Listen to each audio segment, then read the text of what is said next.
শ্রমিক দলের বিএনপি লোক ছাড়া আওয়ামী লীগ বা অন্য সংগঠনের কোনো লোক এটার ভিতরে অন্তর্ভুক্ত হইতে পারবে না, তাদের কারো বাদ দেওয়া হবে। মহান মে দিবস সফল করার লক্ষ্যে আলফা মাহিন্দ্রা সিএনজি টেম্পু শ্রমিক দল বরিশাল মহানগর ও জেলার প্রস্তুতি সভায় প্রধান অতিথির বক্তব্য রাখেন মোহাম্মদ ফয়েজ আহমেদ খান, আহ্বায়ক বরিশাল মহানগর শ্রমিক দল। এ সময় আরও বক্তব্য রাখেন আল আমিন আকন, মহানগর শ্রমিক দলের সদস্য ও আলফা মাহিন্দ্রা সিএনজি টেম্পু শ্রমিক দল বরিশাল মহানগর ও জেলার সাধারণ সম্পাদক।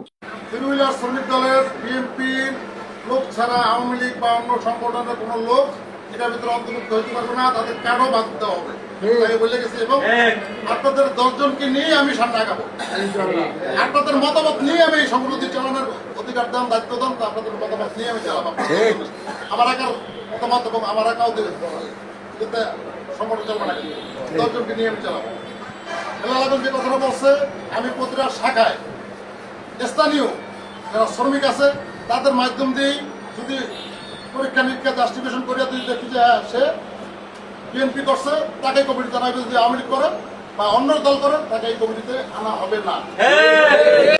এই কথাটা আমরা যারা আছি তাদেরকে চিন্তা করতে হবে, যারা নেতৃত্ব দেবে তাদের চিন্তা করতে হবে শ্রমিকের জন্য কি করা যায়।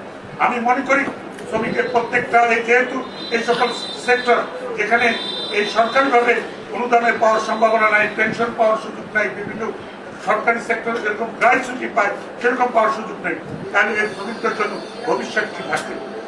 আমি মনে করি যে আপনাদের যে চাঁদা ওঠে সেই চাঁদাটাকে সদ্ব্যবহার করবে, প্রত্যেকটা শ্রমিকের নামে একটা বীমা করার প্রয়োজন দরকার।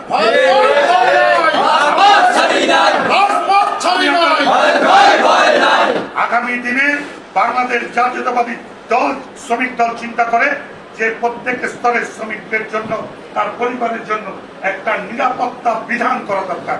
তার পরিবার কি হবে? আজকে একজন চালক যদি রাস্তায় কাজ করতে যায়, গাড়ি চালাতে গিয়ে অ্যাক্সিডেন্ট হয়ে যায়, পরের দিন দেখা যায় তার পরিবার রাস্তায়।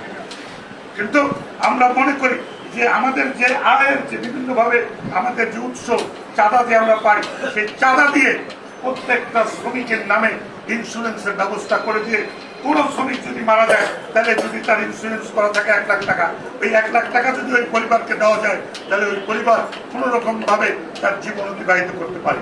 কারণ শ্রমিকের অধিকার কারো দয়ার উপর নির্ভর করবে না।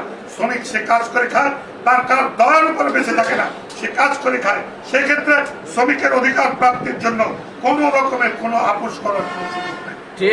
যারা নেতৃত্বে আসবেন তাদের চিন্তা করতে হবে এর কালে এই মানুষগুলি নেতৃত্ব দিচ্ছে, পরকালে আল্লাহ